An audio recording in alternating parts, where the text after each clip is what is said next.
ओम ओम।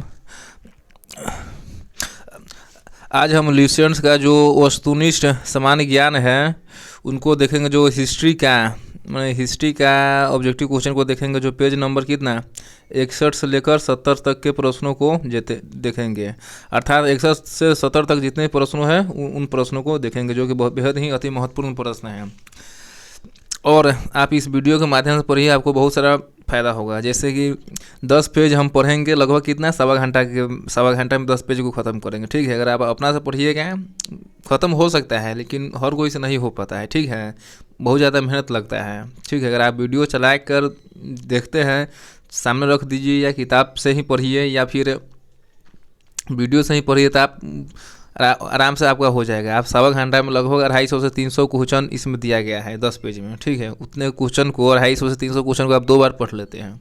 कम बड़ी बात नहीं है इतना कम समय में। ठीक है, इसी कारण से इस वीडियो को ज़्यादा से ज़्यादा शेयर कीजिए, हो सके तो। ठीक है, लाइक कीजिए और सब्सक्राइब भी कीजिए। ठीक है, क्योंकि बहुत ही फ़ायदेमंद वाला वीडियो है। ठीक है, तो शुरू करते हैं।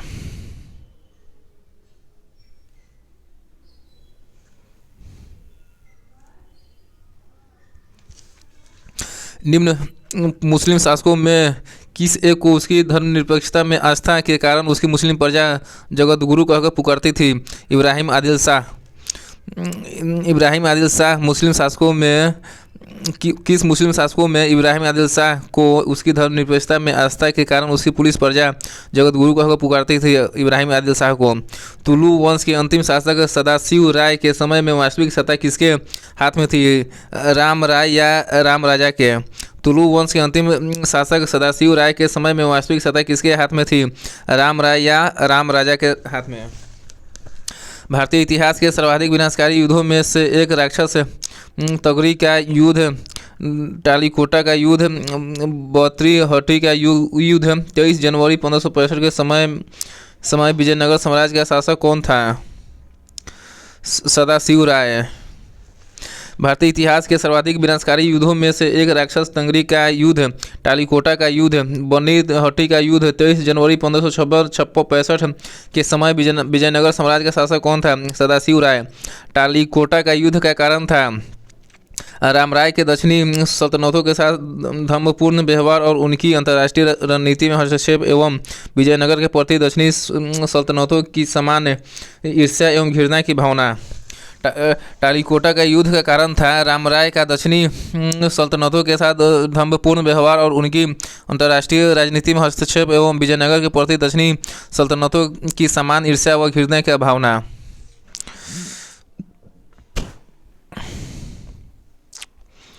विजयनगर के विरुद्ध दक्षिणी सल्तनतों द्वारा बनाए गए महासंघ में कौन शामिल नहीं था?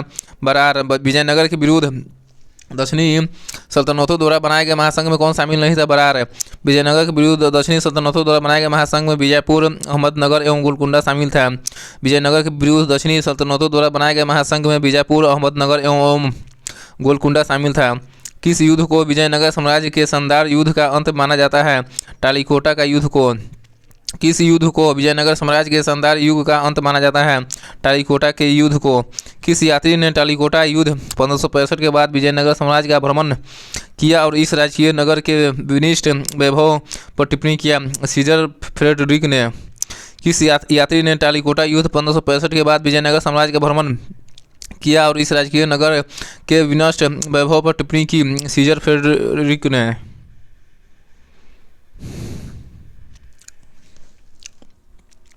विठल स्वामी का मंदिर किस देवता को समर्पित मंदिर है? विठल के रूप में विष्णु को। विठल स्वामी का मंदिर किस देवता को समर्पित मंदिर है? विठल के रूप में विष्णु को। किस मंदिर की भीतरी दीवारों पर रामायण के दृश्य उत्कीर्ण किए गए हैं? हजारा रामास्वामी मंदिर के। किस मंदिर के भीतरी दीवारों पर रामायण के दृश्य उत्कीर्ण किए गए हैं? हजारा रामास्वामी मंदिर के। मथुरा का मीनाक्षी मंदिर का निर्माण कराया था मदुरा के नायकों ने। मदुरा का मीनाक्षी मंदिर का निर्माण कराया था मदुरा के नायकों ने। शैव का अजंता किसे कहा जाता है? लिपाक्षी को।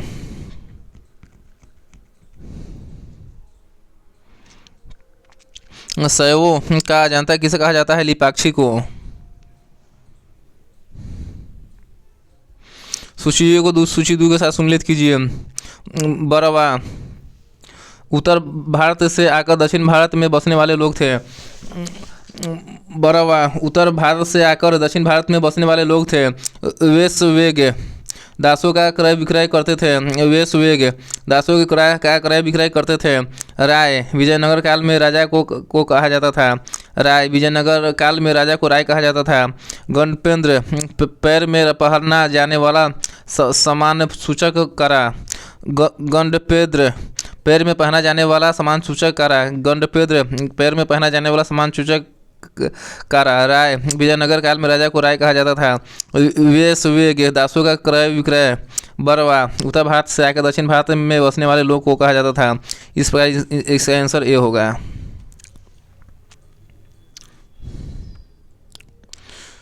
सूची ए को सूची दो के साथ सम्मिलित कीजिए। भंडारवाद ग्राम भूमि, राज्य के सीधे नियंत्रण वाले ग्रामों की भूमि को कहते हैं। भंडारवाद ग्राम भूमि राज्य के सीधे नियंत्रण वाले ग्रामों की भूमि को कहते हैं।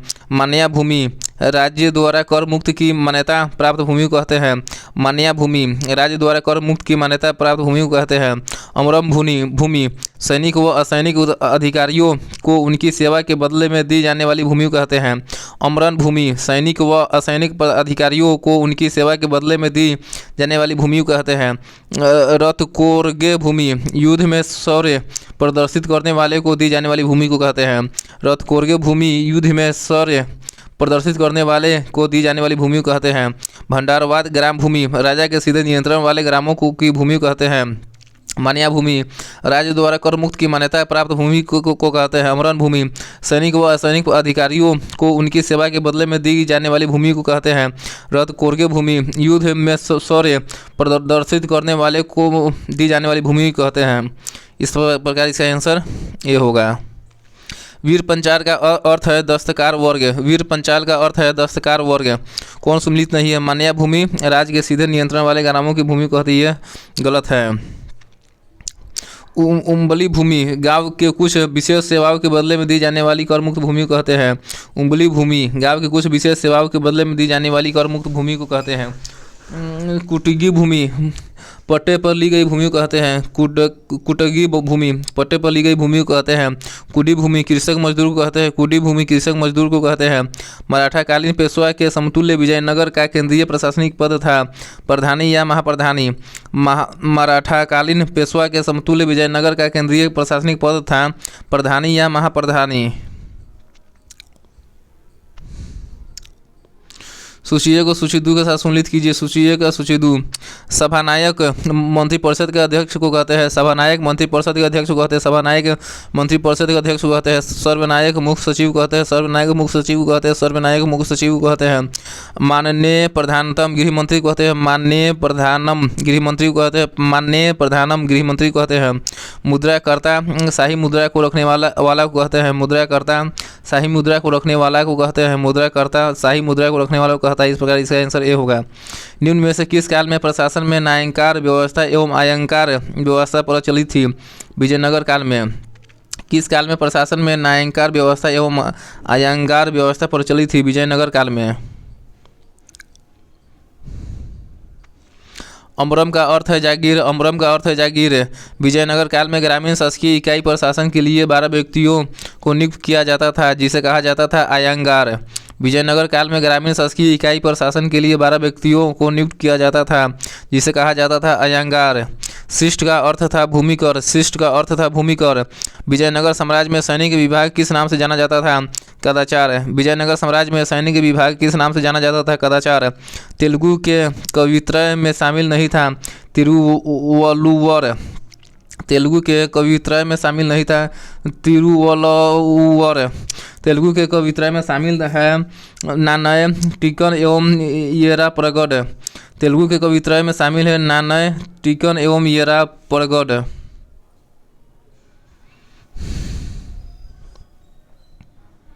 सूची ए को सूची दो के साथ सम्मिलित कीजिए। सूची एक में राज्य एवं संस्थापक। जौनपुर राज्य के संस्थापक मौलिक सरोवर है ख्वाजा जहाँ। जौनपुर राज्य के संस्थापक मौलिक सरोवर एवं ख्वाजा जहाँ है। मालवा के राज्य के संस्थापक दिलवारा खा गोरी है। मालवा राज्य के संस्थापक दिलवारा खा गोरी है। मालवा राज्य के संस्थापक दिलवा खा गोरी है। गुजरात राज्य के संस्थापक जफर खां मुजफ्फर शाह है। गुजरात राज्य के संस्थापक जफर खां मुजफ्फर शाह है। गुजरात राज्य के संस्थापक जफर खां मुजफ्फर शाह है। बंगाल राज्य के संस्थापक शमसुद्दीन इलियास शाह है। बंगाल राज्य का संस्थापक शमसुद्दीन इलियास शाह है। बंगाल राज्य का संस्थापक शमसुद्दीन इलियास शाह है। इस प्रकार इसका आंसर ए होगा। खानदेश राज्य का संस्थापक था मलिक राजा फारूकी। खानदेश राज्य के संस्थापक था मलिक राजा फारूकी।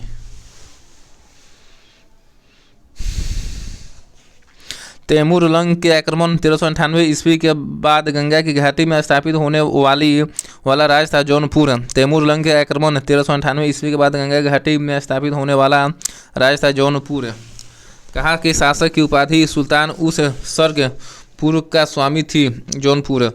कहा कि शासक की उपाधि सुल्तान उस स्वर्गपुर का स्वामी थी जौनपुर का। मालवा किस शासक के शासनकाल में मालवा राज्य का विलय अकबर द्वारा मुगल साम्राज्य में कर लिया गया? बाज बहादुर का। मालवा किस शासक के शासनकाल में मालवा राज्य का विलय अकबर द्वारा मुगल साम्राज्य में कर लिया गया? बाज बहादुर का। अहमदाबाद की स्थापना किसने की? अहमद शाह प्रथम ने। अहमदाबाद की स्थापना किसने की? अहमद शाह प्रथम ने। महमूद बेगरा किस राज्य का प्रसिद्ध सुल्तान था? गुजरात का।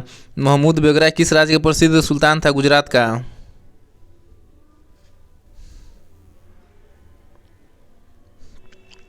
कश्मीर के प्रसिद्ध शासक जैन उल आबिदीन ने महाभारत, राजतरंगिणी आदि संस्कृत ग्रंथों का अनुवाद किस भाषा में करवाया? फारसी में।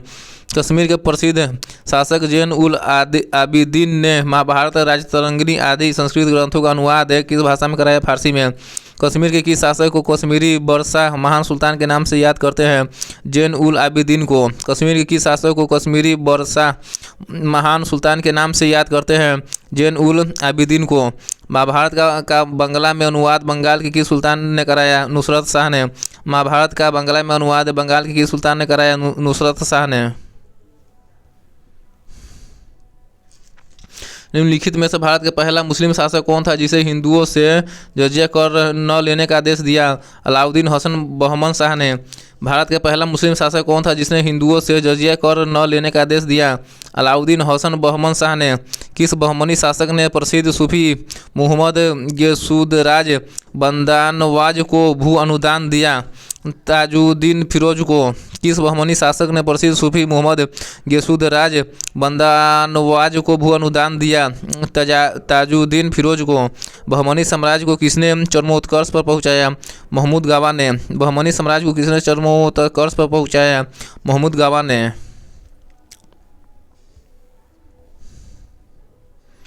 टोडरमल का पुरोगामी किसे कहा जाता है? महमूद गवा को। टोडरमल का पुरोगामी किसे कहा जाता है? महमूद गवा को।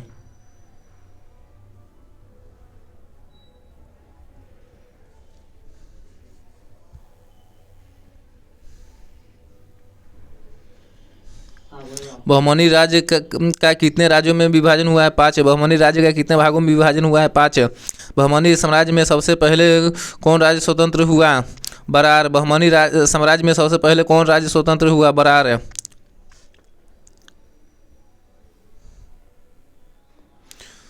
राज्य एवं राज्य के विलय किसके द्वारा किया गया? बरार राज्य के विलय अहमदनगर को द्वारा किया गया। बरार राज्य का विलय अहमदनगर के द्वारा किया गया।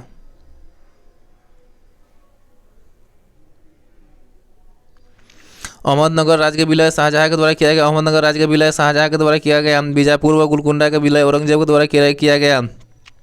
बीजापुर व गोलकुंडा राज्य के विलय औरंगजेब के द्वारा किया गया। बीदर राज्य के विलय बीजापुर के शासक के द्वारा किया गया। बीदर राज्य का विलय बीजापुर शासक के द्वारा किया गया। इस प्रकार इसका आंसर ये होगा। बहमनी साम्राज्य में सबसे अंत में कौन सा राज्य स्वतंत्र हुआ? बीदर। बहमनी साम्राज्य में सबसे अंत में कौन राज्य स्वतंत्र हुआ? बीदर। अदीना मस्जिद कहाँ स्थित है? बंगाल में। अदीना मस्जिद कहाँ स्थित है? बंगाल में। अटाला मस्जिद कहाँ स्थित है? जौनपुर में। अटाला मस्जिद कहाँ स्थित है? जौनपुर में। प्रसिद्ध विरूपाक्ष मंदिर कहाँ अवस्थित है? हम्पी में। प्रसिद्ध विरूपाक्ष मंदिर कहाँ अवस्थित है? हम्पी में।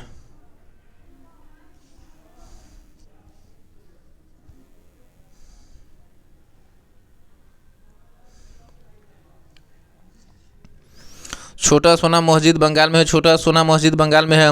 झंझरी मस्जिद जौनपुर में है। झंझरी मस्जिद जौनपुर में है। हिंडोला महल मालवा में है। हिंडोला महल मालवा में है। रूम खा मस्जिद अहमदनगर में है। रूमी खा मस्जिद अहमदनगर में। रूमी खा मस्जिद अहमदनगर में। इस प्रकार इसका आंसर ए होगा।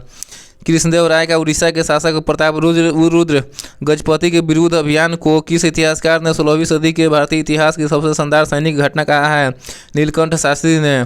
कृष्णदेव राय का उड़ीसा के शासक प्रताप रुद्र प्रजापति के विरुद्ध अभियान को किस इतिहासकार ने 16वीं सदी के भारतीय इतिहास की सबसे शानदार सैनिक घटना कहा है? नीलकंठ शास्त्री ने। प्रसिद्ध विजय विठल मंदिर की जिसके 56 तक्षित स्तंभ संगीतमय स्वर निकालते हैं कहाँ अवस्थित है? हम्पी में। प्रसिद्ध विजय विठल मंदिर जिसके 56 तक्षित स्तंभ संगीतमय स्वर निकालते हैं अवस्थित है हम्पी में। विजयनगर साम्राज्य के बारे में कौन निम्न विचार करें? विजयनगर का उल्लेख उसके मसालों वस्त्रों और रत्नों के बाजारों के लिए होता है, सही है। विजयनगर का उल्लेख उसके मसालों वस्त्रों और रत्नों के बाजारों के लिए होता है, सही है। कृष्णदेव राय का शासन साम्राज्य की संरचना के अंदर के तनाव से विशेषित था, सही है। कृष्णदेव राय का शासन साम्राज्यिक संरचना के अंदर के तनाव से विशेषित था, सही है। अमरनायक सैन्य कमांडर होते थे जिन्हें राजाओं के द्वारा शासनार्थ क्षेत्र दिए जाते थे, एकदम सही है। अमरनायक सैन्य कमांडर होते थे जिन्हें राजाओं के द्वारा शासनार्थ क्षेत्र दिए जाते थे, एकदम सही है। इस पर इसका आंसर डी होगा। राजा कृष्णदेव राय के संबंध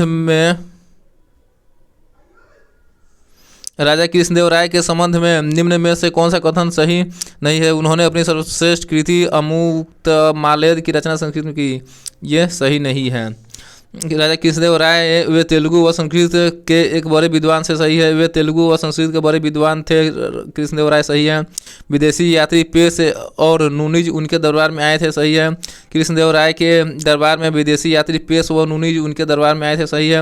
उनके साम्राज्य में प्रचलित महान न्याय और निष्पक्षता के लिए इंस्पेक्टर बारबोसा ने उनकी प्रशंसा की है, सही है।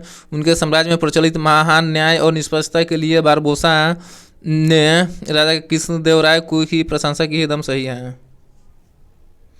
विजयनगर साम्राज्य के राजाओं द्वारा धार्मिक प्रयोजन के लिए उपयोग किए जाने वाले मंच चबूतरे को क्या कहा जाता था? महनवमी डिब्बा। विजयनगर साम्राज्य के राजाओं द्वारा धार्मिक प्रयोजन के लिए उपयोग किए जाने वाले मंच चबूतरे को महनवमी डिब्बा कहा जाता था। किसके राज्य में कल्याण मंडप की रचना मंदिर निर्माण का एक विशिष्ट अभिलक्षण था? विजयनगर की। किसके राज्य में कल्याण मंडप की रचना मंदिर निर्माण की एक विशिष्ट अभिलक्षण था? विजयनगर की। मध्यकालीन भारत में शब्द फनम किसे निर्दिष्ट करता था? सिक्के को। मध्यकालीन भारत में शब्द फनम किसे निर्दिष्ट करता था? सिक्के को। अब पढ़ेंगे चैप्टर 14 15वीं 16वीं सदी के धार्मिक आंदोलन फर्स्ट भक्ति आंदोलन के बारे में। 15वीं 16वीं सदी के धार्मिक आंदोलन फर्स्ट प्रथम भक्ति आंदोलन के बारे में पढ़ेंगे। ये प्रश्न को देख रहे हैं हम। सूची ए को सूची 2 के साथ सम्मिलित कीजिए। आचार्य एवं उसके मत हैं। रामानुज आचार्य का मत है विशिष्टाद्वैतवाद। रामानुज आचार्य का मत है विशिष्टाद्वैतवाद। निम्बार्क आचार्य का मत है द्वैत या भेदाभेदवाद। निम्बांक आचार्य का मत है द्वैताद्वैत या भेदाभेदवाद। मध्य आचार्य का विचारधारा है द्वैतवाद। मध्य आचार्य का मत है द्वैत। विष्णु स्वामी का मत है सुधाद्वैत। विष्णु स्वामी का मत है सुधाद्वैत। इस प्रकार इसका आंसर ये होगा। भक्ति आंदोलन के प्रारंभिक प्रतिपादक थे रामानुज आचार्य। भक्ति आंदोलन के प्रारंभिक प्रतिपादक थे रामानुज आचार्य। पंजाब में भक्ति आंदोलन के अग्रदूत थे नानक। पंजाब में भक्ति आंदोलन के अग्रदूत थे गुरु नानक। भक्ति आंदोलन को दक्षिण भारत से लाकर उत्तर भारत तक प्रचारित करने का श्रेय किसे दिया जाता है? रामानंद को। भक्ति आंदोलन को दक्षिण भारत से लाकर उत्तर भारत तक प्रचारित करने का श्रेय किसे दिया जाता है? रामानंद को। महाराष्ट्र में भक्ति संप्रदाय किसकी शिक्षाओं द्वारा फैला था? संत ज्ञानेश्वर के। महाराष्ट्र में भक्ति संप्रदाय निम्न में से किसकी शिक्षाओं द्वारा फैला था? संत ज्ञानेश्वर के। कबीर के गुरु कौन थे? रामानंद। कबीर के गुरु कौन थे? रामानंद। संत कबीर का जन्म कहाँ हुआ था? मगहर वाराणसी में। संत कबीर का जन्म कहाँ हुआ था? मगहर, वाराणसी में। निम्न में से कौन सा से वाक्य दक्षिण भारत के भक्ति आंदोलन के संदर्भ में सत्य है? इसका नेतृत्व कई लोकप्रिय संतों द्वारा किया गया था, एकदम सही है। इसने जाति व्यवस्था का विरोध किया, ये भी सही है। कौन सा वाक्य दक्षिण भारत के भक्ति आंदोलन के संदर्भ में सही है? भक्ति आंदोलन के संदर्भ में सही। इसका नेतृत्व कई लोकप्रिय संतों द्वारा किया गया था, एकदम सही। इसने जाति व्यवस्था का विरोध किया था, ये भी एकदम सही है।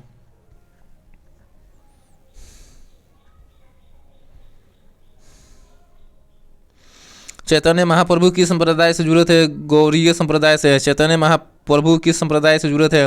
गौड़ीय संप्रदाय से। पुष्टि मार्ग के दर्शन की स्थापना किसने की? वल्लभाचार्य ने। पुष्टि मार्ग के दर्शन की स्थापना किसने की? वल्लभाचार्य ने। किस संत ने ईश्वर को अपने पास अनुभव करने के लिए नृत्य एवं गीतों कीर्तन का माध्यम बनाया? चैतन्य महाप्रभु ने। किस संत ने ईश्वर को अपने पास अनुभव करने के लिए नृत्य एवं गीतों कीर्तन को माध्यम बनाया? चैतन्य महाप्रभु ने। अद्वैतवाद के सिद्धांत के प्रतिपादक कौन थे? शंकराचार्य। अद्वैतवाद के सिद्धांत के प्रतिपादक कौन थे? शंकराचार्य। निम्न संतों का कालानुक्रम व्यवस्थित कर कुटुक में सही उत्तर कीजिए। सबसे पहले आएगा कबीर, फिर गुरु नानक, फिर चैतन्य और लास्ट में आएगा तुलसीदास। सबसे पहले आएगा कबीर, फिर गुरु नानक आएगा, फिर चैतन्य आएगा, फिर तुलसीदास आएगा। सबसे पहले कबीर, फिर नानक, फिर चैतन्य, फिर तुलसीदास आएगा। इस प्रकार इसका आंसर ये होगा। गीत गोविंद का रचयिता है जयदेव।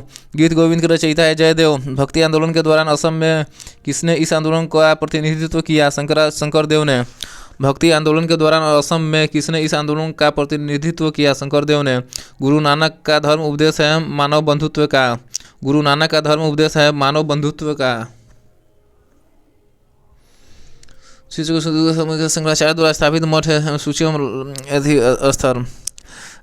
शंकराचार्य द्वारा स्थापित रिंगेरी पीठ की स्थापना मैसूर कर्नाटक में किया गया है। रिंगेरी पीठ का स्थापना मैसूर कर्नाटक में किया गया है। रिंगेरी पीठ की स्थापना मैसूर कर्नाटक के द्वारा किया गया है।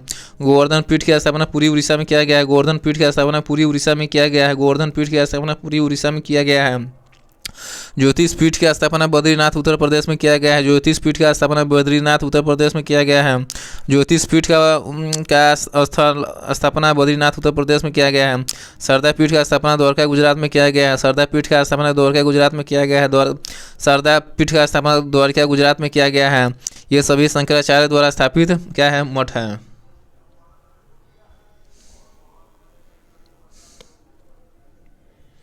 सूची को सूची दूसरा से सम्मिलित कीजिए। संतों का नाम है। संतों के कार्यस्थल। वल्लभाचार्य के कार्यस्थल उत्तर प्रदेश राजस्थान है। वल्लभाचार्य के कार्यस्थल उत्तर प्रदेश और राजस्थान है। वल्लभाचार्य का कार्यस्थल उत्तर प्रदेश और राजस्थान है। चैतन्य महाप्रभु का कार्यस्थल बंगाल है। चैतन्य महाप्रभु बंगाल। चैतन्य महाप्रभु का कार्यस्थल बंगाल है।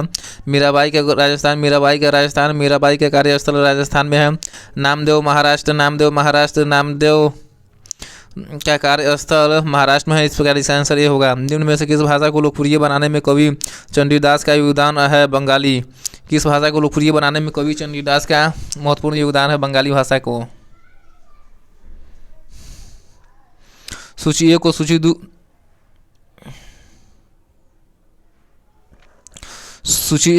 दो के साथ सम्मिलित कीजिए और सूचियों के नीचे दिए गए कूट का प्रयोग सही उत्तर का चयन कीजिए। संत कवि एवं उनकी रचनाओं की भाषा। मीराबाई की भाषा हिंदी है। मीराबाई की रचनाओं की भाषा हिंदी है। मीराबाई की हिंदी। त्यागराज की तेलुगु है। त्यागराज तेलुगु। त्यागराज की रचनाओं की भाषा तेलुगु है। चंडीदास की बंगला है। चंडीदास की रचनाओं की भाषा बंगला है। चंडीदास की बंगला है। पुरंदरदास की कन्नड़। पुरंदरदास की कन्नड़। पुरंदरदास की रचनाओं की भाषा कन्नड़ है। इस प्रकार इसका आंसर ए होगा।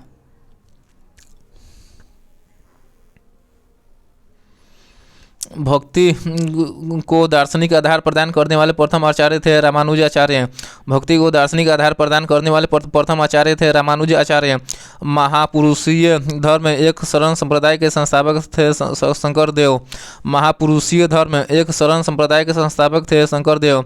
शंकराचार्य का जन्म 788 ईस्वी में केरल के किस गांव में हुआ? कलाडी में। शंकराचार्य का जन्म 788 ईस्वी केरल के किस गांव में हुआ? कलाडी में। सभी भक्ति संतों के मध्य एक समान विशेषता थी कि उन्होंने अपनी वाणी को उसी भाषा में लिखे जिसे उनकी भक्त समझते थे। सभी भक्ति संतों के मध्य एक समान विशेषता थी कि उन्होंने अपनी वाणी को उसी भाषा में लिखे जिसे उनके भक्त समझते थे। भक्ति आंदोलन का प्रारंभ किया गया आलवार नायनार संतों द्वारा। भक्ति आंदोलन का प्रारंभ किया गया अलवार नयनार संतों द्वारा। रामानुज के अनुयायियों को कहा जाता है वैष्णव। रामानुज के अनुयायियों को कहा जाता है वैष्णव। आदि शंकर जो बाद में शंकराचार्य बने उनका जन्म हुआ था केरल में। आदि शंकर जो बाद में शंकराचार्य बने उनका जन्म हुआ था केरल में। विजय का रचयिता कौन है? कबीर। विजय का रचयिता कौन है? कबीर। भक्ति रस कवित्री मीराबाई थी एक राजपूत शासक की पत्नी। भक्ति रस कवित्री मीराबाई थी एक राजपूत शासक की पत्नी। भक्ति रस कवित्री मीराबाई थी एक राजपूत शासक की पत्नी। प्रसिद्ध भक्त कवित्री मीराबाई के पति का नाम था राजकुमार भोजराज। प्रसिद्ध भक्त कवित्री मीराबाई के पति का नाम था राजकुमार भोजराज। बुद्ध और मीराबाई के जीवन दर्शन के मुख्य साम्य था संसार दुखपूर्ण है। बुद्ध और मीराबाई के जीवन दर्शन के मुख्य साम्य था संसार दुखपूर्ण है। ब्रह्मा सत्य है और जगत मिथ्या, भ्रम या माया, यह किसकी युक्ति है? शंकराचार्य का। ब्रह्मा सत्य है और जगत मिथ्या, भ्रम या माया, यह उक्ति शंकराचार्य का है। निम्न में से किसे कुछ विचारकों ने प्रच्छन्न बौद्ध की संज्ञा दी है? शंकराचार्य को। किसे कुछ विचारकों ने प्रच्छन्न बौद्ध की संज्ञा दी है? शंकराचार्य को। रामानुजाचार्य को किस कट्टर शैव मतावलंबी चोर शासक के धमकी के कारण त्रिचनापल्ली छोड़कर मैसूर जाना पड़ा? कुलोटुंग प्रथम के। रामानुजाचार्य को किस कट्टर शैव मतावलंबी चोर शासक के धमकी के कारण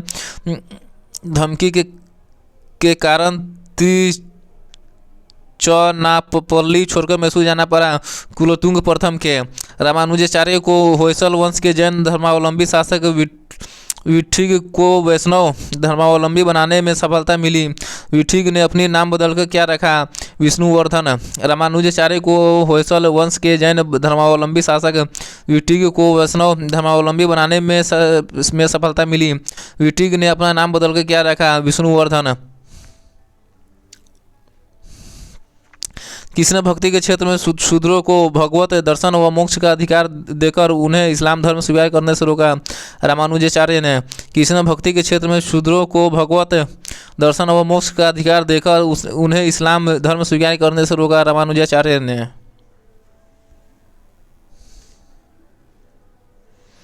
दक्षिण भारत का वह संत कौन था जिसने अपना अधिकांश जीवन उत्तर भारत में वृंदावन में बिताया? निम्बार्क आचार्य ने। दक्षिण भारत का वह संत कौन था जिसने अपने अधिकांश जीवन उत्तर भारत में वृंदावन में बिताया? निम्बार्क आचार्य ने। महाराष्ट्र में विठोबा या विठल विष्णु का एक नाम आंदोलन का केंद्र था पंढरपुर। महाराष्ट्र में विठोबा या विठल विष्णु का एक नाम आंदोलन का केंद्र था पंढरपुर। किसने भगवत गीता पर भावार्थ दीपिका नाम से एक बृहद टीका मराठी में लिखे जिसे सामान्यतया ज्ञानेश्वरी के नाम से जाना जाता है? ज्ञानदेव ने। किसने भगवत गीता पर भावार्थ दीपिका नाम से एक बृहद टीका मराठी में लिखे जिसे सामान्यतया ज्ञानेश्वरी के नाम से जाना जाता है? ज्ञानदेव ने। यदि संस्कृत देवभाषा है तो क्या मेरी मातृभाषा मराठी दस्यु भाषा है? यह उक्ति किसकी है? एकनाथ की। यदि संस्कृत देवभाषा है तो क्या मेरी मातृभाषा मराठी दस्यु भाषा है? यह उक्ति एकनाथ की है। भक्त तुकाराम कौन से मुगल सम्राट के समकालीन थे? जहांगीर के। भक्त तुकाराम कौन से मुगल सम्राट के समकालीन थे? जहांगीर के। निम्न में से कौन सा एक सही कालानुक्रम है? शंकराचार्य फिर रामानुज फिर चैतन्य। कौन सा एक सही कालानुक्रम है? शंकराचार्य फिर रामानुज फिर चैतन्य। निम्न में किस भक्ति संत ने अपने संदेश के प्रचार के लिए सबसे पहले हिंदी का प्रयोग किया? रामानंद ने। किस भक्त संत ने अपने संदेश के प्रचार के लिए सबसे पहले हिंदी का प्रयोग किया? रामानंद ने। सूचियों को सूची 2 के साथ सम्मिलित कीजिए और सूचियों के नीचे दिए कूट का प्रयोग कर सही उत्तर का चयन कीजिए। संत एवं पेशा या व्यवसाय। नामदेव व्यवसाय दर्जी था। नामदेव दर्जी था। नामदेव दर्जी था। कबीर जुलाहा था। कबीर जुलाहा था। कबीर जुलाहा था। रैदास या रविदास मोची था। रैदास या रविदास मोची थे। रैदास या रविदास मोची थे। सेना नाई था। सेना नाई था। संत सेना नाई थे। इस प्रकार इसका आंसर क्या होगा? बी। शिवाजी के आध्यात्मिक गुरु कौन थे? रामदास। शिवाजी के आध्यात्मिक गुरु कौन थे? रामदास हैं। दास बोध के रचयिता थे रामदास। दास बोध के रचयिता थे रामदास हैं। जाति पाति पूछे नहीं कोई, हरि का भजे सो हरि का कोई होई। ये पंक्तियाँ किसकी है? रामानंद की। जाति पाति पूछे नहीं कोई, हरि का भजे सो हरि का होई। यह पंक्तियाँ किसकी है? रामानंद की। गुरु नानक का जन्म 1469 ईस्वी में कहाँ हुआ था? तलवंडी ननकाना में। गुरु नानक का जन्म 1469 ईस्वी में कहाँ हुआ था? तलवंडी ननकाना में। सिख धर्म का संस्थापक किसे माना जाता है? गुरु नानक को। सिख धर्म का संस्थापक किसे माना जाता है? गुरु नानक को। बंगाल और उड़ीसा में वैष्णववाद को लोकप्रिय बनाने का श्रेय किसे है? चैतन्य को। बंगाल और उड़ीसा में वैष्णववाद को लोकप्रिय बनाने का श्रेय किसे है? चैतन्य को। चैतन्य महाप्रभु का जन्म स्थल है नदिया या नवद्वीप? चैतन्य महाप्रभु का जन्म स्थल है नदिया या नवद्वीप? उड़ीसा नरेश प्रताप रुद्र किस वैष्णव संत का शिष्य था? चैतन्य का। उड़ीसा नरेश प्रताप रुद्र किस वैष्णव संत का शिष्य था? चैतन्य का। निम्न में किसे गौरांग प्रभु भी कहा जाता है? चैतन्य को। किसे गौरांग प्रभु भी कहा जाता है? चैतन्य को।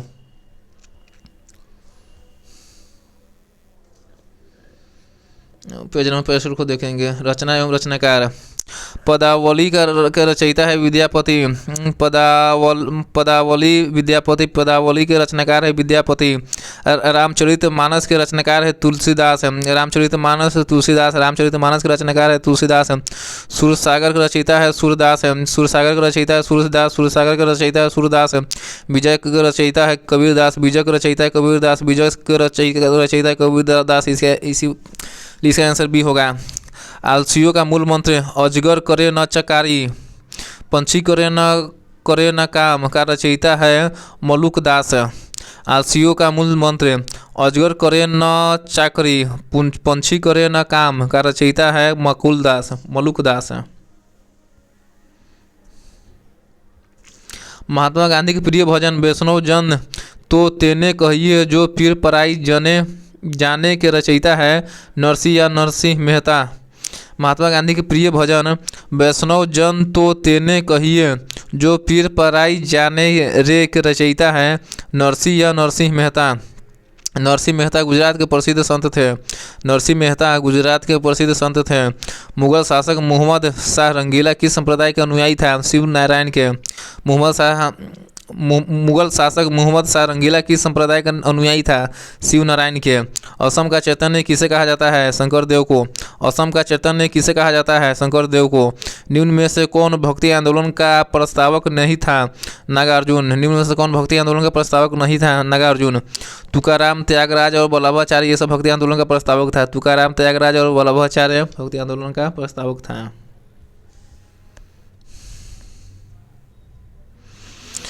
निम्न में से कौन प्रेम मार्गी निर्गुण भक्ति संत नहीं है? मलुकदास है। निम्न में से कौन प्रेम मार्गी निर्गुण भक्ति संत नहीं है? मलुकदास है। मुला दाऊद कुटुबन मंझन ये सब प्रेम मार्गी निर्गुण भक्ति संत हैं। मुला दाऊद कुटुबन एवं मंझन ये सब प्रेम मार्गी निर्गुण संत हैं। पढ़ेंगे चैप्टर 14 15वीं 16वीं सदी के धार्मिक आंदोलन फेज 2 में है। द्वितीय चरण सूफी आंदोलन के बारे में मुख्य रूप से पढ़ेंगे। सूफी शब्द की उत्पत्ति के संबंध में सर्वाधिक मान्यता प्राप्त मत है सूफी उन शब्द से जुड़ी हुई क्योंकि सूफी ऊनी कंबल या लबदा ओढ़ते थे। सूफी शब्द की उत्पत्ति के संबंध में सर्वाधिक मान्यता प्राप्त मत है कि सूफ ऊन शब्द से हुई क्योंकि सूफी ऊनी कंबल या लबादा ओढ़ते थे। सूफियों के बारे में क्या असत्य है? इनकी विचारधारा कट्टरपंथी होती है, ये गलत है। सूफियों के बारे में गलत यह है कि इनकी विचारधारा कट्टरपंथी होती है, गलत है। सूफियों के बारे में सही, इन्होंने उलेमा को चुनौती देते हुए उनको महत्व का नकारा, एकदम सही है। इनका विश्वास था कि ईश्वर की प्राप्ति प्रेम और संगीत से की जा सकती है, सही है। सूफी लोग गुरु को अधिक महत्व देते थे, एकदम सही है। सूफियों के बारे में सही है, इन्होंने उलेमा को चुनौती देते हुए उनके महत्व का नकारा, सही है। इनका विश्वास था कि ईश्वर की प्राप्ति प्रेम और संगीत से की जा सकती है, यह भी सही है। सूफियों के बारे में सूफी लोग गुरु को अधिक महत्व देते हैं, एकदम सही है। निम्न में से किसे हिंदी खड़ी बोली का जनक कहा जाता है? अमीर खुसरो को। किसे हिंदी खड़ी बोली का जनक कहा जाता है? अमीर खुसरो को। किस सूफी ने खुद को अनलहक मैं ईश्वर हूँ, अद्वैत मत का अहम इसी में ब्रह्मा हूँ के समान घोषित किया, जिस कारण उसे फांसी पर लटका दिया गया। मंसूर अल हजाज ने। किस सूफी ने खुद को अनल हक मैं ईश्वर हूँ, अद्वैत मत के अहम ब्राह्मी मैं ब्रह्मा हूँ के समान घोषित किया, जिस कारण उसे फांसी पर लटका दिया गया। मंसूर अल हज्जाज को। वह सूफी संत कौन था जो यह मानता था कि भक्ति संगीत ईश्वर के निकट पहुँचने का मार्ग है? मुईनुद्दीन चिश्ती। वह सूफी संत कौन था जो यह मानता था कि भक्ति संगीत ईश्वर के निकट पहुँचने का मार्ग है? मुईनुद्दीन चिश्ती। भारत में चिश्ती सिलसिले को किसने स्थापित किया? शेख मुईनुद्दीन चिश्ती ने। भारत में चिश्ती सिलसिले को किसने स्थापित किया? शेख मुईनुद्दीन चिश्ती ने। सूफी सिलसिला संप्रदाय मूलतः संबंधित है इस्लाम से। सूफी सिलसिला संप्रदाय मूलतः संबंधित है इस्लाम से। पेज नंबर 66 देखेंगे। इस्लामी रहस्यवादी आंदोलन को कहा जाता है सूफी आंदोलन। इस्लामी रहस्यवादी आंदोलन को कहा जाता है सूफी आंदोलन। सूचियों को सूची 2 के साथ सम्मिलित कीजिए। सूफी सिलसिला 1 में है और 2 में है संस्थापक भारत में। सुहरावर्दी सूफी का संस्थापक शेख बहाउद्दीन जकारिया है। सुहरावर्दी सूफी का संस्थापक शेख बहाउद्दीन जकारिया है। सुहरावर्दी का संस्थापक शेख बहाउद्दीन जकारिया है। फिरदौसी सूफी का संस्थापक बदरुद्दीन समरकंडी है। फिरदौसी सूफी का संस्थापक बदरुद्दीन समरकंडी है। कादरी सूफी का संस्थापक मोहम्मद गौस गिलानी है। कादरी सूफी का संस्थापक मोहम्मद गौस गिलानी है। नक्शबंदी सूफी का संस्थापक ख्वाजा बकी बिला है। नक्शबंदी सूफी का संस्थापक ख्वाजा बकी बिला है। इस प्रकार इसका आंसर डी होगा। भारत में किस सूफी सिलसिले को सर्वाधिक लोकप्रियता मिली? चिश्ती। भारत में किस सूफी सिलसिले को सर्वाधिक लोकप्रियता मिली? चिश्ती संप्रदाय को। फिरदौसी सिलसिले के सर्वप्रथम सूफी थे सफरुद्दीन अहमद इब्न मखदूम याहया मनेरी। फिरदौसी सिलसिले के सर्वप्रथम सूफी थे सफरुद्दीन अहमद इब्न मखदूम याहया मनेरी। दारा सिकोह ने किस सूफी सिलसिले को अपनाया? कादरी। दारा सिकोह ने किस सूफी सिलसिले को अपनाया? कादरी को।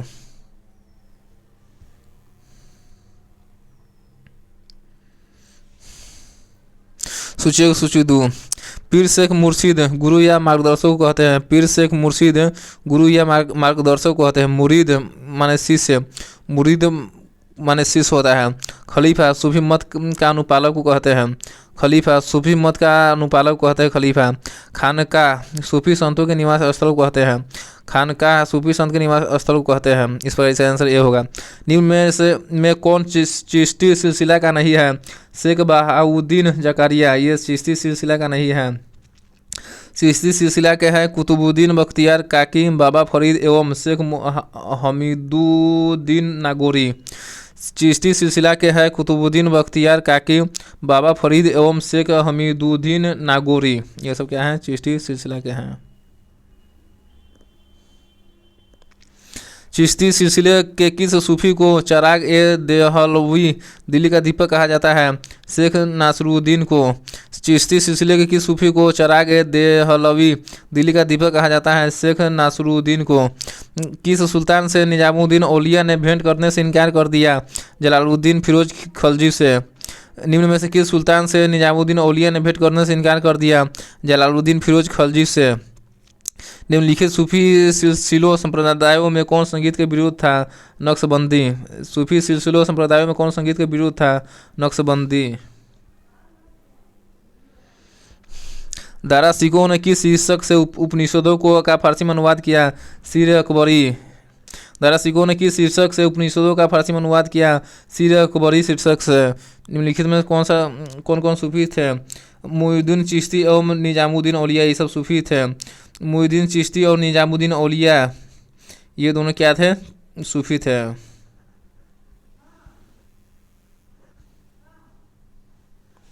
सूफिया कलाम जो एक प्रकार का भक्ति संगीत था, विशेषता है कश्मीर की। सूफिया कलाम जो एक प्रकार का भक्ति संगीत था, विशेषता है कश्मीर की। सूफी संत ख्वाजा मुईनुद्दीन चिश्ती किसके शासनकाल में राजस्थान आए थे? पृथ्वीराज चौहान के। सूफी संत ख्वाजा मोइनुद्दीन चिश्ती किसके शासनकाल में राजस्थान आए थे? पृथ्वीराज चौहान के। प्रसिद्ध सूफी सलीम चिश्ती रहते थे फतेहपुर सीकरी में। प्रसिद्ध सूफी सलीम चिश्ती रहते थे फतेहपुर सीकरी में।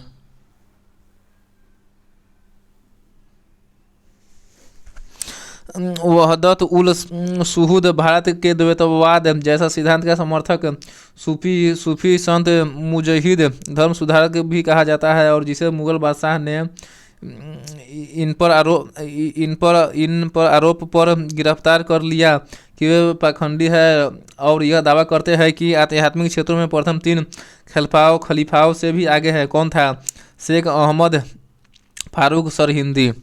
वहदत उल सुहूद भारत के द्वैतवाद जैसा सिद्धांत का समर्थक सूफी जिसे मुजहिद धर्म सुधारक भी कहा जाता है, और जिसे मुगल बादशाह ने इन आरोप पर गिरफ्तार कर लिया कि वे पाखंडी है, और यह दावा करते हैं कि आध्यात्मिक क्षेत्रों में प्रथम 3 खलीफाओं से भी आगे है। कौन था? शेख अहमद फारूक सरहिंदी। मध्यकालीन सूफियों में सबसे धनी सूफी थे शेख बहाउद्दीन जकारिया। मध्यकालीन सूफियों में सबसे धनी सूफी थे शेख बहाउद्दीन जकारिया। किस सूफी को बख्तियार काकी भाग्यवान रोटियों वाला कहा गया? ख्वाजा कुतुबुद्दीन को। किस सूफी को बख्तियार काकी भाग्यवान रोटियों वाला कहा गया? ख्वाजा कुतुबुद्दीन को। किस सूफी संत को सुल्तान ए तारिकीन सन्यासियों के सुल्तान की उपाधि मिली? शेख हमीदुद्दीन नागौरी को। किस सूफी संत को सुल्तान ए तारिकीन सन्यासियों के सुल्तान की उपाधि मिली? शेख हमीदुद्दीन नागौरी को।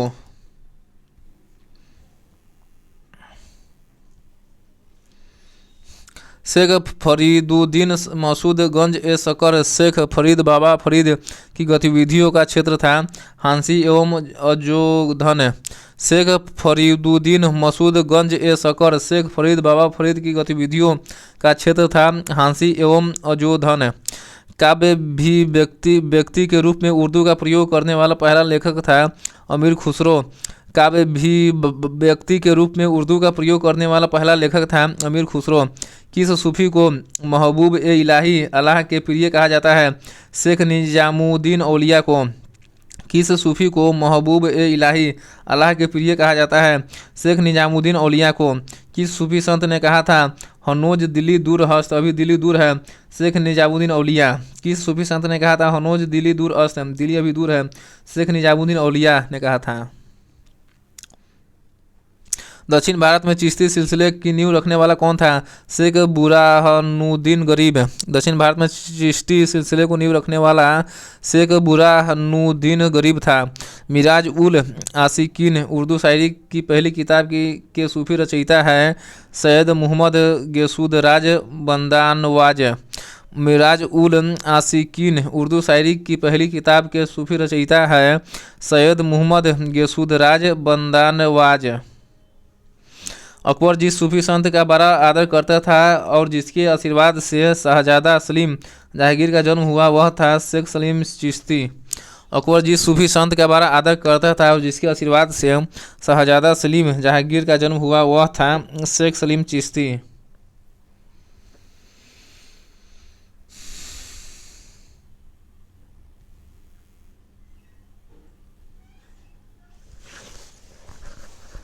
चिश्ती सिलसिला एवं सुहरावर्दी सिलसिले में तुलना के संबंध में क्या सही है? चिश्ती समा संगीत सभा एवं रक्स नृत्य में विश्वास करते थे जबकि सुहरावर्दी नहीं। सही है। चिश्ती समा संगीत सभा एवं रक्स नृत्य में विश्वास करते थे जबकि सुहरावर्दी नहीं। सही है। चिश्ती राजकीय संरक्षण व धन संचय में विश्वास नहीं करते थे जबकि सुहरावर्दी करते थे। सही है। चिश्ती राजकीय संरक्षण व धन संचय में विश्वास नहीं करते थे जबकि सुहरावर्दी करते थे। सही है। इस प्रकार इसका आंसर सी होगा। दिल्ली सल्तनत के सुल्तान इल्तुतमिश ने किसे शेख उल इस्लाम की उपाधि दी? शेख बहाउद्दीन जकारिया को। दिल्ली सल्तनत के सुल्तान इल्तुतमिश ने किसे शेख उल इस्लाम की उपाधि दी? शेख बहाउद्दीन जकारिया को। किस सूफी सिलसिले की गतिविधियों का मुख्य केंद्र बिहार था? फिरदौसी। किस सूफी सिलसिले की गतिविधियों का मुख्य केंद्र बिहार था? फिरदौसी। सरफरुद्दीन अहमद इब्न मखदूम याहया मनेरी का कार्यक्षेत्र था बिहार शरीफ। सफुद्दीन अहमद इब्न मखदूम याहया मनेरी का कार्यक्षेत्र था बिहार शरीफ। फारसी में रचित मजमा उल बहरैन दो समुद्रों का संगम जिसमें सूफी मत व हिंदू मत का तुलनात्मक वर्णन है का रचयिता है दारा शिकोह। फारसी में रचित मजमा उल बहरैन दो समुद्रों का संगम जिसमें सूफी मत व हिंदू मत का तुलनात्मक वर्णन है का रचयिता है दारा शिकोह। किसने संस्कृत के पंडितों की सहायता से भगवत गीता एवं योग विशिष्ट का अनुवाद फारसी में किया? दारा शिकोह। किसने संस्कृत के पंडितों की सहायता से भगवत गीता एवं योग वशिष्ठ का अनुवाद फारसी में किया? दारा शिकोह ने। किस सूफी सिलसिले के अनुयायी आध्यात्मिक तत्वों के संबंध में तरह तरह के नक्शे बनाते थे और उसे रंगों से भरते थे? नक्शबंदी ने। किस सूफी सिलसिले के अनुयायी आध्यात्मिक तत्वों के संबंध में तरह तरह के नक्शे बनाते थे और उसे रंगों से भरते थे? नक्शबंदी।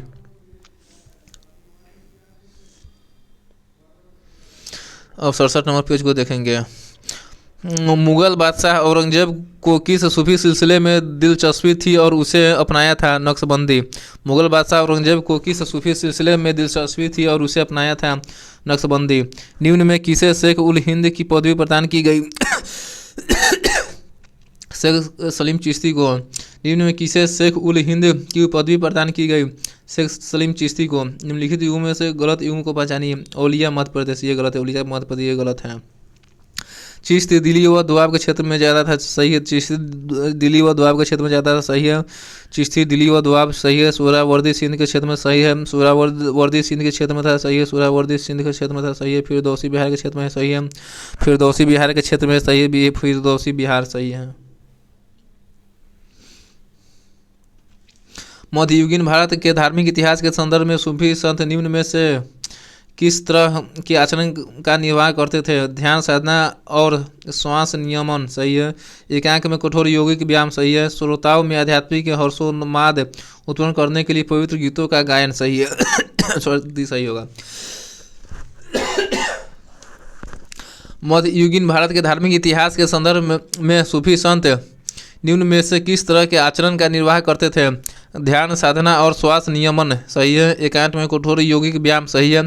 श्रोताओं में आध्यात्मिक हर्षोन्माद उत्पन्न करने के लिए पवित्र गीतों का गायन, एकदम सही है। इस प्रकार इसका आंसर डी होगा। भारत में सूफी मत के बारे में निम्न कथनों पर विचार कीजिए।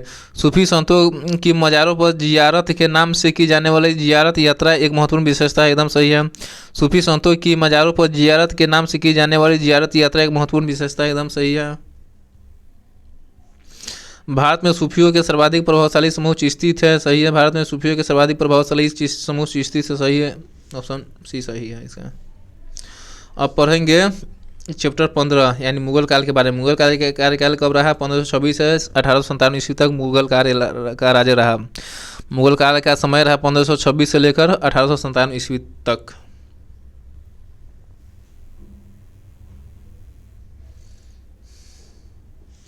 1526 ईस्वी में बाबर ने किस वंश के शासक को परास्त कर मुगल साम्राज्य की नींव डाली? लोधी वंश। 1526 में बाबर ने किस वंश के शासक को परास्त कर मुगल साम्राज्य की नींव डाली? लोधी वंश को। पानीपत का प्रथम युद्ध कब हुआ? 21 अप्रैल 1526 को। पानीपत का प्रथम युद्ध कब हुआ? 21 अप्रैल 1526 ईस्वी को। बाबर ने प्रसिद्ध तुलुगामा नीति का प्रयोग सर्वप्रथम किस युद्ध में किया?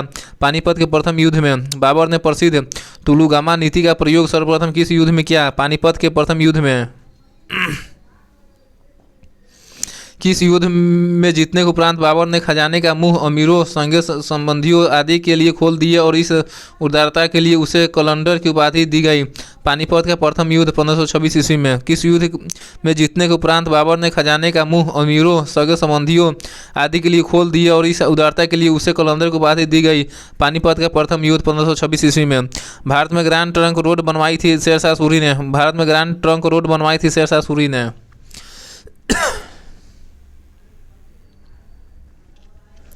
गुजरात विजय के यादगार में अकबर ने किसका निर्माण कराया था? बुलंद दरवाजा का। गुजरात विजय के यादगार में अकबर ने किसका निर्माण कराया था?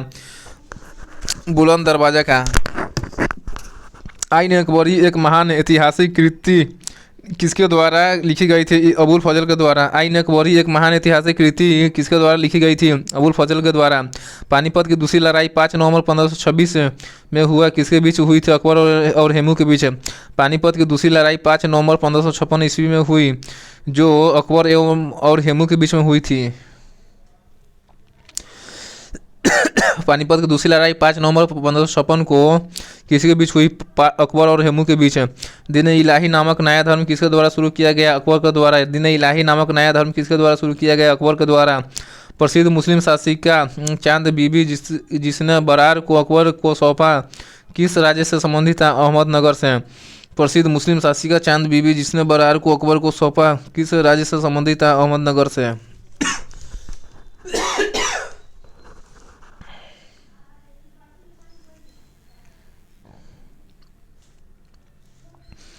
मुगल प्रशासक व्यवस्था में मनसबदारी प्रणाली को किसने प्रारंभ किया? अकबर ने। मुगल प्रशासन व्यवस्था में मनसबदारी प्रणाली को किसने प्रारंभ किया? अकबर ने। अपने काल का महान संगीतज्ञ तानसेन किसके दरबार में थे? अकबर के। अपने काल का महान संगीतज्ञ तानसेन किसके दरबार में थे? अकबर के। मुगल काल की राजभाषा कौन थी? फारसी। मुगल काल की राजभाषा कौन थी? फारसी। सती प्रथा की भर्त्सना करने वाला मुगल सम्राट था? अकबर। सती प्रथा की भर्त्सना करने वाला मुगल सम्राट था? अकबर। किस युद्ध से भारत में मुगल राज्य की नींव पड़ी? पानीपत के प्रथम युद्ध से। किस युद्ध से भारत में मुगल राज्य की नींव पड़ी? पानीपत का प्रथम युद्ध से। मुगल चित्रकारी किसके शासनकाल में पराकाष्ठा या चरमोत्कर्ष प्राप्त किया? जहांगीर के। मुगल चित्रकारी किसके शासनकाल में पराकाष्ठा या चरमोत्कर्ष प्राप्त किया? जहांगीर के। निम्न में किसने अकबर की जीवन कथा लिखी? अबुल फजल ने। किसने अकबर की जीवन कथा लिखी थी? अबुल फजल ने। किस मुगल शासक ने भारत के वनस्पति और प्राणी जगत, ऋतुओं और फलों का विशुद्ध विवरण अपनी दैनंदिनी डायरी में दिया है? बाबर ने। किस मुगल शासक ने भारत की वनस्पतियों और प्राणी जगत, ऋतुओं और फलों का विशद विवरण अपनी दैनंदिनी डायरी में दिया है? बाबर ने। शेरशाह की महानतम का घोतक क्या है? प्रशासनिक सुधार। शेरशाह की महानतम का घोतक क्या है? प्रशासनिक सुधार है। हुमायूंनामा किसने लिखा था? गुलबदन बेगम ने। हुमायूंनामा किसने लिखा था? गुलबदन बेगम ने।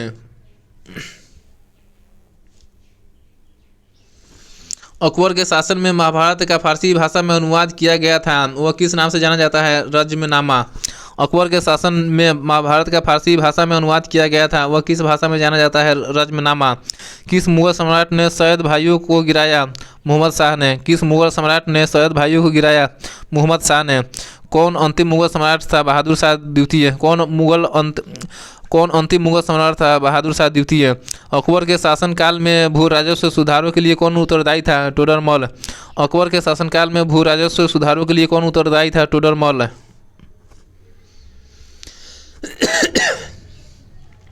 अकबर द्वारा बनवाए गए उपासना भवन या पूजा गृह का क्या नाम था? इबादत खाना। अकबर द्वारा बनवाए गए उपासना भवन या पूजा गृह का क्या नाम था? इबादत खाना। सुप्रसिद्ध संगीतज्ञ तानसेन और बैजू बावरा किसके शासनकाल में सुविख्यात थे? अकबर के। सुप्रसिद्ध संगीतज्ञ तानसेन और बैजू बावरा किसके शासनकाल में सुविख्यात थे? अकबर के।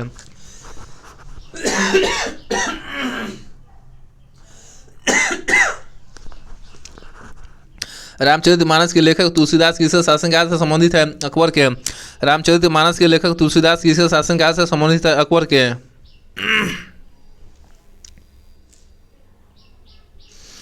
किस युद्ध में बाबर ने जिहाद धर्मयुद्ध का नारा दिया, तमगा नामक कर समाप्त किया और युद्ध जीतने के उपरांत गाजी धर्मयोद्धा की उपाधि धारण की? खानवा के युद्ध में।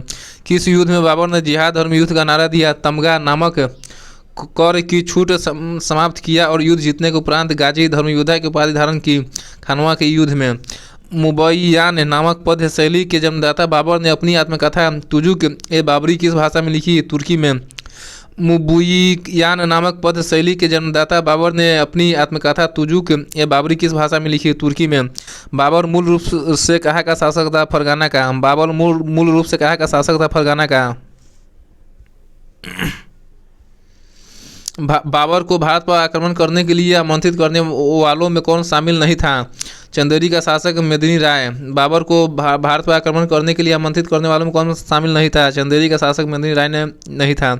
बाबर को भारत पर आक्रमण करने के लिए आमंत्रित करने वाला था पंजाब के सूबेदार दौलत खां लोधी व उसका पुत्र दिलवारा खां लोधी, इब्राहिम लोधी का चाचा आलम खां लोधी और मेवाड़ का शासक राणा सांगा, ये सभी ने बाबर को आमंत्रित किया था। मुगल साम्राज्य के दृढ़ीकरण के दृष्टिकोण से सबसे निर्णायक युद्ध था खानवा का युद्ध। मुगल साम्राज्य के दृढ़ीकरण के दृष्टिकोण से सबसे निर्णायक युद्ध था खानवा का युद्ध।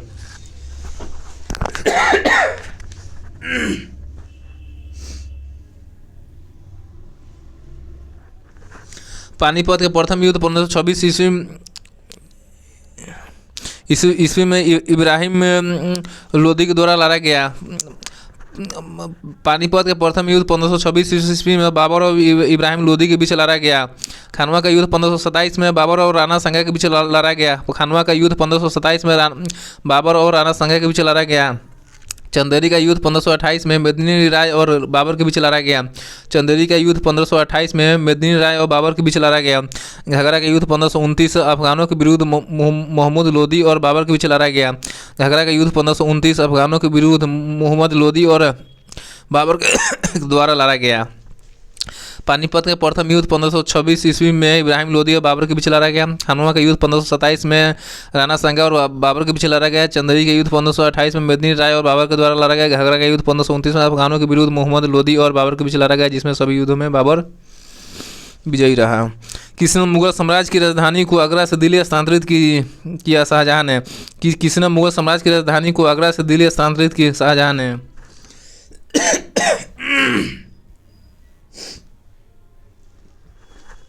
अकबर के युवा अवस्था में उसका संरक्षक था बैरम खां। अकबर के युवा अवस्था में उसका संरक्षक था बैरम खां।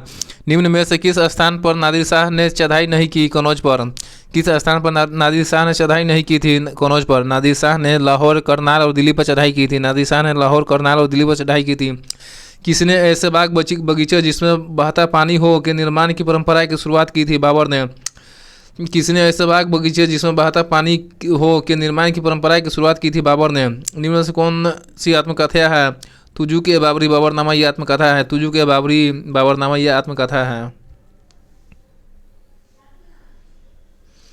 कौन सुमिलित नहीं? हुमायूंनामा हुमायूं ये सुमिलित नहीं है। हुमायूंनामा हुमायूं सुमिलित नहीं है। तुजू के जहांगीरी के लेखक जहांगीर है। तुजू के जहांगीरी के लेखक जहांगीर है। तुजू के बाबरी के लेखक बाबर है। तुजू के बाबरी के लेखक बाबर है। शाहजहांनामा के लेखक मोहम्मद सालेह है। शाहजहांनामा के लेखक मोहम्मद सालेह है। सही है। राजा बीरबल की उपाधि किसे दी गई थी? महेश दास को। राजा बीरबल की उपाधि किसे दी गई थी? महेश दास को। औरंगजेब ने ज़्यादा भवनों का निर्माण नहीं करवाया था, उसे अपने शासनकाल में निरंतर युद्ध करने पड़े। औरंगजेब ने ज़्यादा भवनों का निर्माण नहीं करवाया क्योंकि उसने अपने शासनकाल में निरंतर युद्ध करने पड़े, इसी कारण।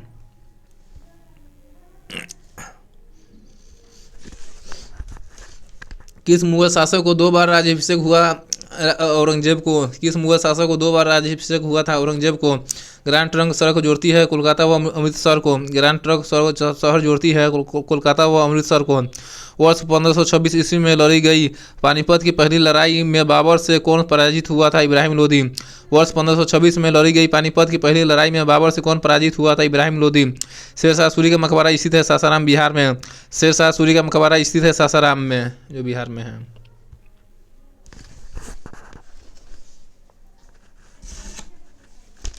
अकबर का राज्याभिषेक कहाँ हुआ था? कालानौर में।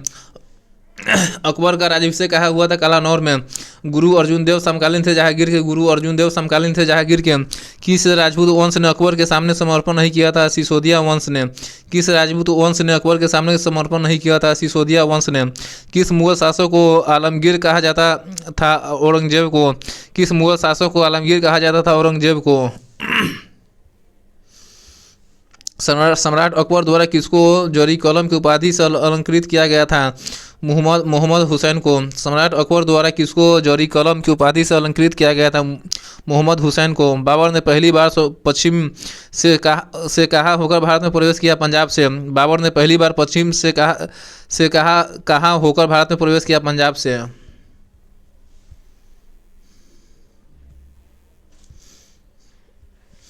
हल्दीघाटी का युद्ध कब लड़ा गया था? 1576 ईस्वी में। हल्दीघाटी का युद्ध कब लड़ा गया था? 1576 ईस्वी में। फैजी किसके दरबार में रहा? अकबर के। फैजी किसके दरबार में रहा? अकबर के। किसके समय में मलिक मोहम्मद जायसी ने पद्मावत की रचना की? शेरशाह के। किसके समय में मलिक मोहम्मद जायसी ने पद्मावत की रचना की? शेरशाह के काल में। किसने चौसा की लड़ाई 1539 में हुमायूं को पराजित किया था? शेरशाह ने। किसने चौसा की लड़ाई 1539 में हुमायूं को पराजित किया था? शेरशाह ने। हुमायूं का मकबरा है दिल्ली में। हुमायूं का मकबरा है दिल्ली में। किस मुगल शासक ने 2 बार शासन किया? हुमायूं ने। किस मुगल शासक ने 2 बार शासन किया? हुमायूं ने। भारत में बीबी का मकबरा स्थित है औरंगाबाद में। भारत में बीबी का मकबरा स्थित है औरंगाबाद में। फतेहपुर सीकरी स्थित लाल पत्थर से निर्मित शेख सलीम चिश्ती के मकबरे को किसने संगमरमर का करवाया? जहांगीर ने। फतेहपुर सीकरी स्थित लाल पत्थर से निर्मित शेख सलीम चिश्ती के मकबरे को किसने संगमरमर से करवाया? जहांगीर ने।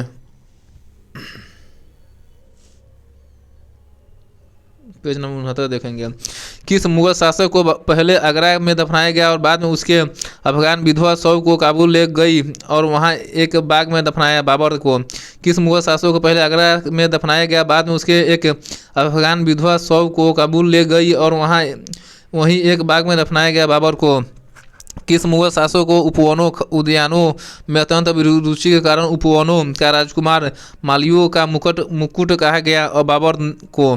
किस मुगल शासक को उपवनों उद्यानों में अत्यंत अभिरुचि के कारण उपवनों का राजकुमार मालियों का मुकुट कहा गया? बाबर को। कौन सा पहला मुगल शासक था जिसने कुषाण साम्राज्य के पतन के बाद भारतीय साम्राज्य में काबुल व कंधार को शामिल किया? बाबर ने। कौन सा पहला मुगल शासक था जिसने कुषाण साम्राज्य के पतन के बाद भारतीय साम्राज्य में काबुल व कंधार को शामिल किया? बाबर ने। किस युद्ध को जीतने के बाद शेरशाह ने दिल्ली में अफगान सत्ता की स्थापना की? बिलग्राम का युद्ध। किस युद्ध को जीतने के बाद शेरशाह ने दिल्ली में अफगान सत्ता की स्थापना की? बिलग्राम के युद्ध। निम्नलिखित भारतीय शासकों में से अकबर के समकालीन कौन था? रानी दुर्गावती। भारतीय शासकों में से अकबर के समकालीन कौन था? रानी दुर्गावती। शाहजहां ने किस शहर में मोती मस्जिद बनवाई थी? आगरा में। शाहजहां ने किस शहर में मोती मस्जिद बनवाई थी? आगरा में। किस मुगल बादशाह ने जजिया नामक कर पुनः लगाया? औरंगजेब ने। किस मुगल बादशाह ने जजिया नामक कर पुनः लगाया? औरंगजेब ने। अकबर के शासनकाल में अमल गुजार नामक अधिकारी का कार्य था भूमि राजस्व का मूल्यांकन और संग्रह करना। अकबर के शासनकाल में अमल गुजार नामक अधिकारी का कार्य था भूमि राजस्व का मूल्यांकन और संग्रह करना। शिवाजी ने मुगलों को किस संधि द्वारा किलों को हस्तांतरित किया? पुरंदर के संधि। शिवाजी ने मुगलों को किस संधि के द्वारा किलों को हस्तांतरित किया? पुरंदर के संधि। किस वर्ष बैसाखी के दिन 13 अप्रैल को गुरु गोविंद सिंह ने खालसा पंथ की नींव रखी? 1699 ईस्वी में। किस वर्ष बैसाखी के दिन 13 अप्रैल को गुरु गोविंद सिंह ने खालसा पंथ की नींव रखी? 1699 ईस्वी को। निम्न में से कौन सा मुगल बादशाह पहले तो अंग्रेजों का कैदी रहा और बाद में जीवन पर्यंत मराठों का पेंशन भोगी रहा? शाह आलम द्वितीय। कौन सा मुगल बादशाह पहले तो अंग्रेजों का कैदी रहा और बाद में जीवन पर्यंत मराठों का पेंशन भोगी रहा? शाह आलम द्वितीय। दक्षिण में किसके शासन में मुगल साम्राज्य तमिल राज्य क्षेत्र तक फैला? औरंगजेब के। दक्षिण में किसके शासन में मुगल साम्राज्य तमिल राज्य क्षेत्र तक फैला? औरंगजेब के। मुगल सत्ता की पुनर्स्थापना हुमायूं ने कब की? 1555 से 56 ईस्वी में। मुगल सत्ता का पुनर्स्थापना हुमायूं ने कब की? 1555 से 56 ईस्वी में। मुगल सत्ता की पुनर्स्थापना किस युद्ध में हुमायूं को मिली विजय के फलस्वरूप हुई? सरहिंद का युद्ध है। मुगल सत्ता की पुनर्स्थापना किस युद्ध में हुमायूं को मिली विजय के फलस्वरूप हुई? सरहिंद का युद्ध है। किस मुगल बादशाह की मृत्यु दिनपनाह पुस्तकालय की सीढ़ियों से गिरने के कारण हुई? हुमायूं का। किस मुगल बादशाह की मृत्यु दिनपनाह पुस्तकालय की सीढ़ियों से गिरने के कारण हुई? हुमायूं का। किस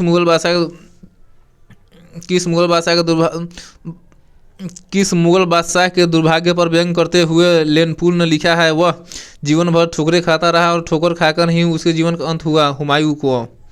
किस मुगल बादशाह के दुर्भाग्य पर व्यंग करते हुए लेनपुल ने लिखा है वह जीवन भर ठोकरें खाता रहा और ठोकर खाकर ही उसके जीवन का अंत हुआ? हुमायूं के।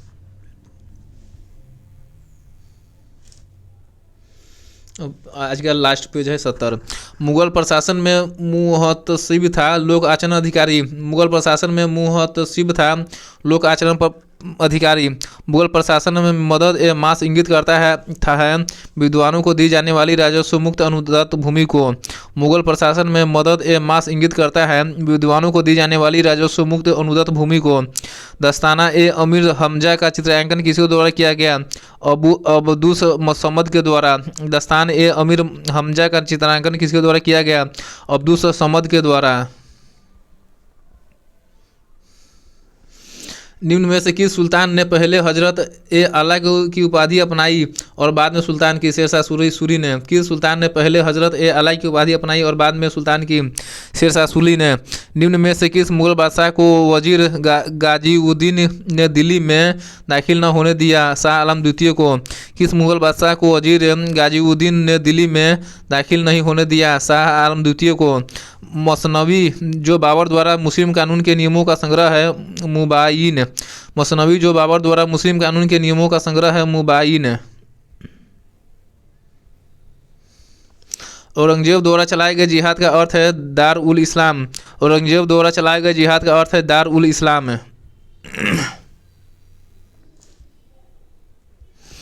दिल्ली के लाल किले का निर्माण किसने करवाया था? शाहजहां ने। दिल्ली के लाल किले का निर्माण किसने करवाया था? शाहजहां ने। हुमायूं द्वारा लड़े गए 4 प्रमुख युद्धों का तिथि अनुसार सही क्रम अंकित करें। युद्ध अस्त्रों का नाम अंकित करें। सबसे पहले दौरा, फिर चौसा, फिर कनौज, बिलग्राम और लास्ट में सरहिंद। हुमायूं द्वारा लड़े गए 4 प्रमुख युद्धों का तिथि अनुसार सही। सबसे पहला लड़ा गया दौरा, फिर दौरा का युद्ध, 2 नंबर चौसा, 3 नंबर कनौज और बिलग्राम का युद्ध, लास्ट में सरहिंद का युद्ध लड़ा गया हुमायूं द्वारा। किस इतिहासकार ने शाहजहां के शासनकाल को मुगल काल का स्वर्ण युग कहा है? ए एल श्रीवास्तव ने। किस इतिहासकार ने शाहजहां के शासनकाल को मुगल काल का स्वर्ण युग कहा है? ए एल श्रीवास्तव ने। हुमायूं द्वारा लड़े गए क्रम से 4 युद्ध है। दौरा का युद्ध, चौसा युद्ध, फिर कनौज बिलग्राम का युद्ध, लास्ट में सरहिंद का युद्ध। पटना को प्रांतीय राजधानी बनाया था शेरशाह ने। पटना को प्रांतीय राजधानी बनाया था शेरशाह ने। मयूर सिंहासन तख्त ए ताऊस पर बैठने वाला अंतिम मुगल बादशाह कौन था? मोहम्मद शाह रंगीला। मयूर सिंहासन तख्त ए ताऊस पर बैठने वाला अंतिम मुगल बादशाह कौन था? मोहम्मद शाह रंगीला। पानीपत के युद्ध में बाबर की जीत का मुख्य कारण क्या था? उसकी सैन्य कुशलता। पानीपत के युद्ध में बाबर की जीत का मुख्य कारण क्या था? उसकी सैन्य कुशलता। जब्ती प्रणाली किसकी उपज थी? शेरशाह की। जब्ती प्रणाली किसकी उपज थी? शेरशाह की। जवाबीत का संबंध किससे था? राज्य कानून से। जवाबीत का संबंध किससे था? राज्य कानून से। ईरान के शाह और मुगल शासकों के बीच झगड़े की जड़ क्या थी? कंधार। ईरान के शाह और मुगल शासकों के बीच झगड़े की जड़ क्या थी? कंधार। मुमताज महल का असली नाम था अर्जुमंद बानो बेगम। मुमताज महल का असली नाम था अर्जुमंद बानो बेगम। किस मुगल बादशाह को जिंदा पीर कहा जाता है? औरंगजेब को। किस मुगल बादशाह को जिंदा पीर कहा जाता है? औरंगजेब को। अकबर द्वारा बनाई गई कौन सी इमारत का नक्शा बौद्ध विहार की तरह है? पंचमहल। अकबर द्वारा बनाई गई कौन सी इमारत का नक्शा बौद्ध विहार की तरह है? पंचमहल।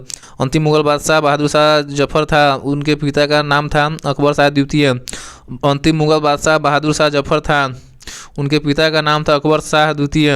अकबर ने सर्वप्रथम वैवाहिक संबंध राजपूतों के जिस गृह से स्थापित किया हुआ था कछवाहों से। अकबर ने सर्वप्रथम वैवाहिक संबंध राजपूतों के जिस गृह से स्थापित किया हुआ था कछवाहों से।